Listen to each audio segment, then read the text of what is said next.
오늘 본문은 사도 바울이 예루살렘 교회를 방문한 사건을 기록하고 있습니다. 사도 바울은 바나바와 디도를 데리고 올라가서 자신이 전하고 있는 복음을 예루살렘의 사도들에게 나누었습니다. 그런데 이 방문은 단순히 사도들에게 그저 안부 인사를 하기 위해서 올라간 것이 결코 아니었습니다. 그것은 복음의 진리를 지키기 위한 결정적인 순간이 되었습니다. 왜냐하면 어떤 유력한 사람들이 그저 예수를 믿는 것만으로는 부족하다, 율법을 지켜야 한다, 그리고 또한 할례를 받아야 한다, 이렇게 주장을 했기 때문입니다. 바울은 이러한 유력한 자들의 주장에 단호하게 맞서고 있습니다. 그것은 복음이 아니라는 것이죠. 복음은 오직 예수 그리스도, 그분의 은혜로 충분하다, 이렇게 지금 강력하게 이야기하고 있는 것입니다. 오늘 우리는 이 말씀을 통해서 복음의 진리 앞에서 우리가 어떠한 태도를 지녀야 하는가를 함께 살펴보도록 하겠습니다. 첫 번째로 우리는 복음의 진리 앞에서 사람의 인정이 아니라 하나님의 부르심을 따라야 하는 것입니다. 사람의 인정이 아니라 하나님의 부르심을 따라야 합니다. 오늘 본문의 1절과 2절을 보면 이렇게 시작하고 있습니다. 14년 후에 내가 바나바와 함께 디도를 데리고 다시 예루살렘에 올라간다니 계시를 따라 올라가 내가 이방 가운데서 전파하는 복음을 그들에게 제시하되 유력한 자들에게 사사로이 한 것은 내가 다름질하는 것이나 다름질한 것이 헛되지 않게 하려 함이라. 사도 바울과 그 일행이 예루살렘에 다시 올라갔을 때에 계시를 따라 올라갔다라는 표현을 쓰고 있습니다. 아주 중요한 표현이죠. 계시를 따라 올라갔다. 바울은 어떤 사람들의 부탁을 받고 한 것이 아니라 바로 하나님께서 보여주심, 하나님의 그 드러내심, 하나님의 그 인도하심을 따라서 그렇게 예루살렘에 다시 올라갔다라는 것입니다. 사도 바울은 갈라디아서를 시작하면서 이미 자기가 전하고 있는 이 복음이 그저 사람에게서 배운 것이 아니라 바로 하나님께로부터 직접 받은 하나님의 예수 그리스도의 계시라고 이야기를 했습니다. 내가 전한 복음은 사람에게서 난 것이 아니다. 오직 예수 그리스도께서 직접 주신 예수 그리스도의 계시로 받은 것이다. 이렇게 주장을 하면서 시작했던 것입니다. 그렇기 때문에 예루살렘으로 다시 그들이 올라간 것은 사람의 인정이나 허락을 구하러 간 것이 아니죠. 바로 하나님께서 보여주신 하나님의 뜻대로 복음이 참된 것이라는 것들을 하나님의 뜻대로 점검하고 다시 확인하기 위해서 올라갔다라는 것입니다. 사랑하는 성도 여러분, 우리가 신앙생활을 하다 보면 우리 역시도 이러한 사람의 인정과 사람의 평가에 흔들릴 때가 너무나도 많이 있습니다. 다른 사람들이 과연 무엇라고 얘기할까?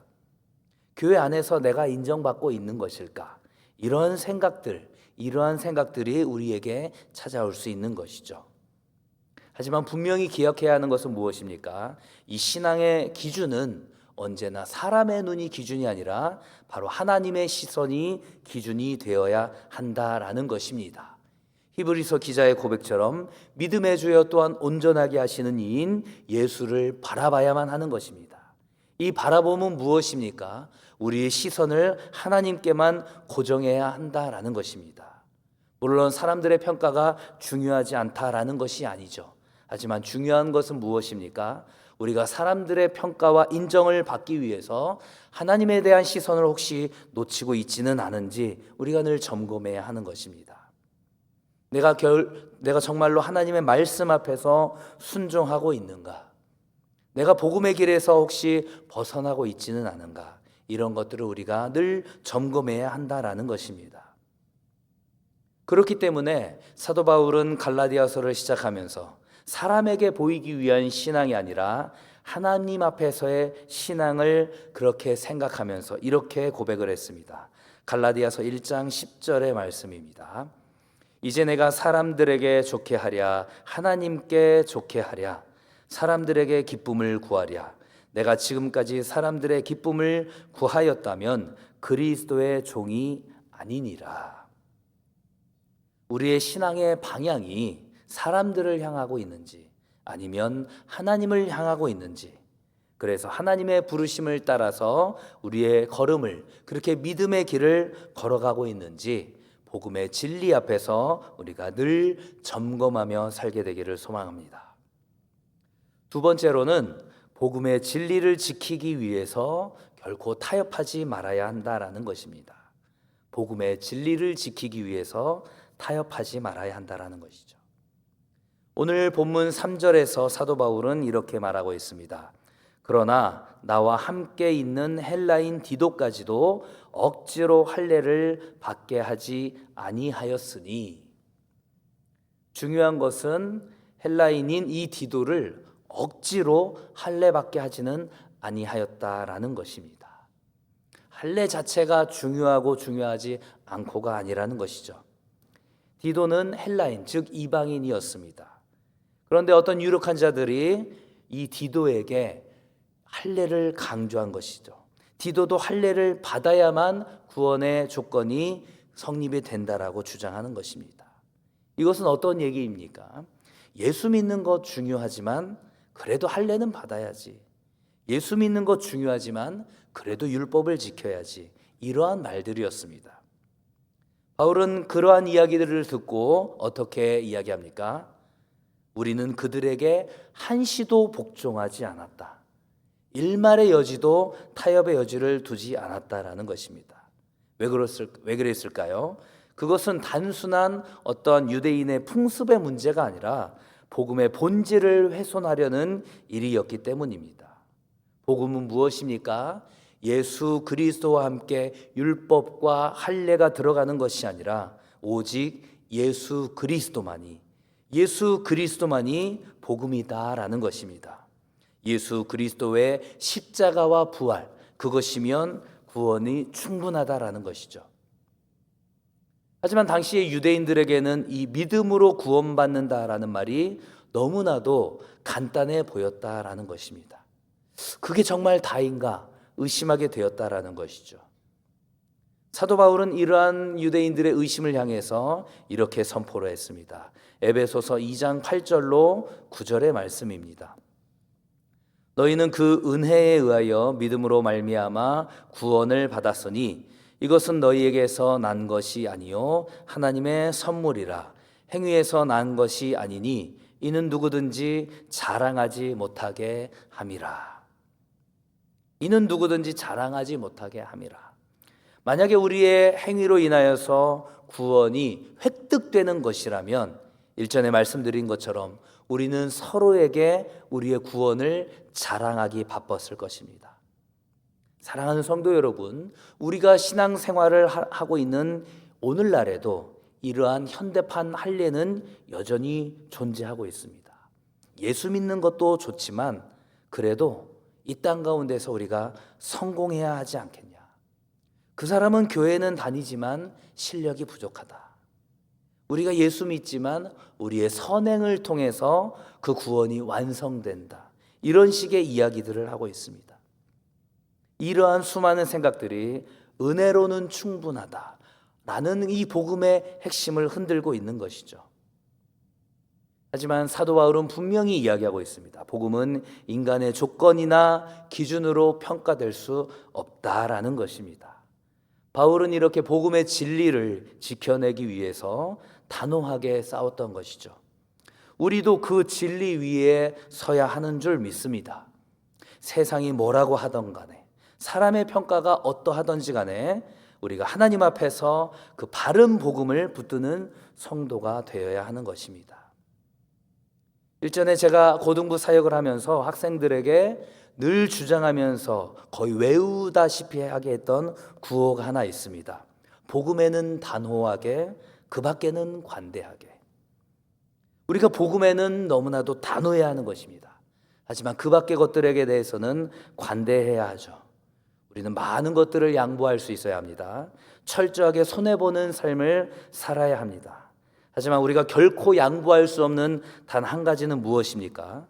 바로 죄악의 결과로 죽을 수밖에 없는 우리를 영원한 생명으로 인도하신 그 예수 그리스도를 믿는 믿음으로 내가 구원받게 되었다라는 그 복음의 진리, 그 복음의 진리는 결코 양보할 수 없는 것이죠. 죽고 사는 문제가 아니라면 적당히 타협하고 양보하라는 말이 있습니다. 맞는 말이죠. 예수를 따르는 그리스도인들은 정말로 많은 것들을 양보하며 타협하며 살아야 할 것입니다. 하지만 복음은 우리가 죽고 사는 문제입니다. 바로 그 죽고 사는 문제라는 것이죠. 예수 그리스도 외에 다른 것이 구원에 영향을 미칠 수 있다라고 우리가 말을 한다면 그것은 예수 그리스도의 십자가 사건이 우리를 구원하는 데 있어서 조금은 부족하다고 말하는 것과 다를 바가 없다는 사실을 우리는 늘 기억하고 유념해야 할 것입니다.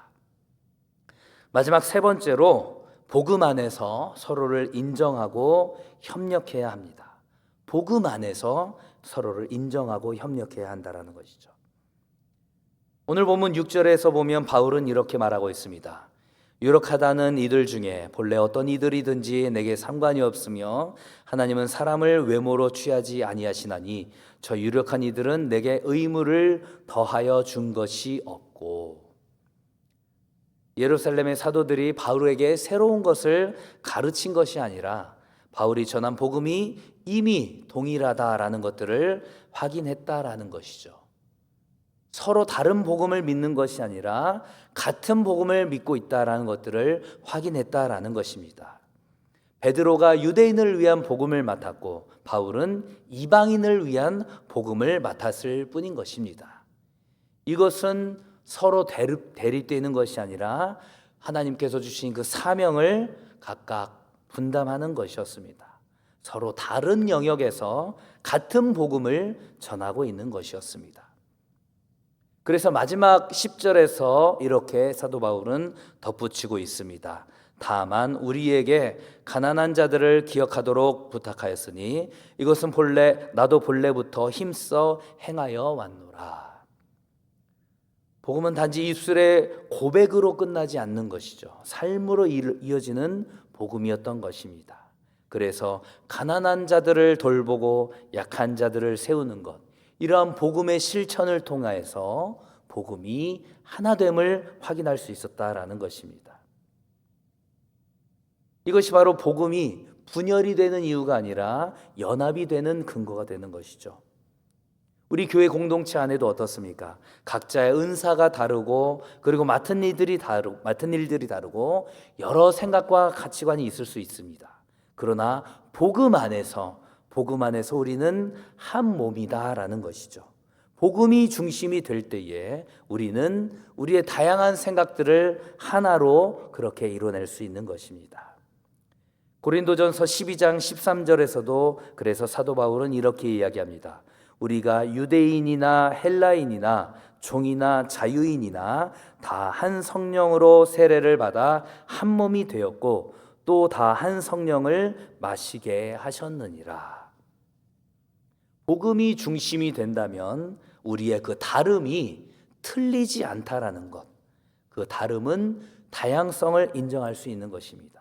복음이 중심이 된다면 우리는 그 복음 안에서 함께 협력하면서 하나가 될 수 있다라는 것입니다. 말씀을 정리하겠습니다. 복음은 단지 교리적인 문제가 아니라 우리의 삶의 중심의 문제인 것입니다.